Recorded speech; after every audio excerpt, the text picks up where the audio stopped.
చిత్తూరు జిల్లా పలమనేరు పట్టణంలో ఉన్నటువంటి వాహనదారులు ద్విచక్ర వాహనాలను షోరూంలో ఇచ్చినటువంటి సైలెన్సర్లను మాడిఫై చేసుకుంటూ ద్విచక్ర వాహనాలను అదుపు లేకుండా వాహనాలను నడుపుతున్నారు.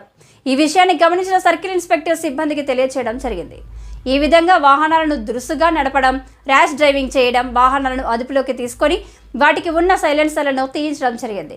పలమనేరు పట్టణంలోనే దాదాపుగా 40 వాహనాల సైలెన్సర్లను రోడ్డు రోలర్ సహాయంతో తొక్కించడం జరిగింది. అతి వేగానికి పాల్పడిన, లైసెన్సు లేకపోయినా ర్యాష్ డ్రైవింగ్లపైన కఠినంగా చర్యలు తీసుకుంటామని చంద్రశేఖర్ మీడియా ముఖంగా తెలియజేశారు.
పలమనేరు పట్టణంలో యువత కొంతమంది మోటార్ సైకిల్స్ హెవీగా సౌండ్ సైలెన్సర్స్తో చేస్తూ శబ్ద కాలుష్యం చేసి వాళ్ళందరికీ డిస్టర్బ్ చేస్తున్నట్టుగా చాలా కంప్లైంట్స్ వచ్చాయి.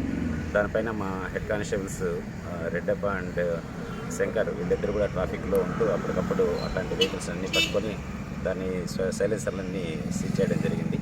ఈ సైలెన్సర్లు ఏమంటే దాంట్లో ఉన్నటువంటి మఫ్లర్ తీసేసి హెవీ సౌండ్ వచ్చేటట్టు యూత్ ఈ మోటార్ సైకిల్స్ నడపడం టౌన్లో చాలా కంప్లైంట్స్ ఉన్నాయి. దానివల్ల ఈరోజు దాదాపు ఇప్పటివరకు మనం 40 సైలెన్సర్ని ఈరోజు డిస్ట్రాయ్ చేయడం జరిగింది. పేరెంట్స్ అందరూ కూడా మా వైపు నుంచి ఒకటి విజ్ఞప్తి, మీ పిల్లల్ని కొద్దిగా ఈ వీలింగ్ చేస్తూ ఉన్నారు, మోటార్ సైకిల్స్ అనే కంప్లైంట్స్ కూడా ఉన్నాయి. కాబట్టి అవి ఈ టౌన్లో ఒక 2-3 మోటార్ సైకిళ్ళు ఇంకా ప్రస్తుతానికి తిరుగుతూ ఉన్నాయి. వాళ్ళపై కూడా నిఘా ఉంచడం జరిగింది. త్వరలో వాటిని కూడా సీజ్ చేసి చట్టపరం చర్య తీసుకోవడం జరుగుతుంది.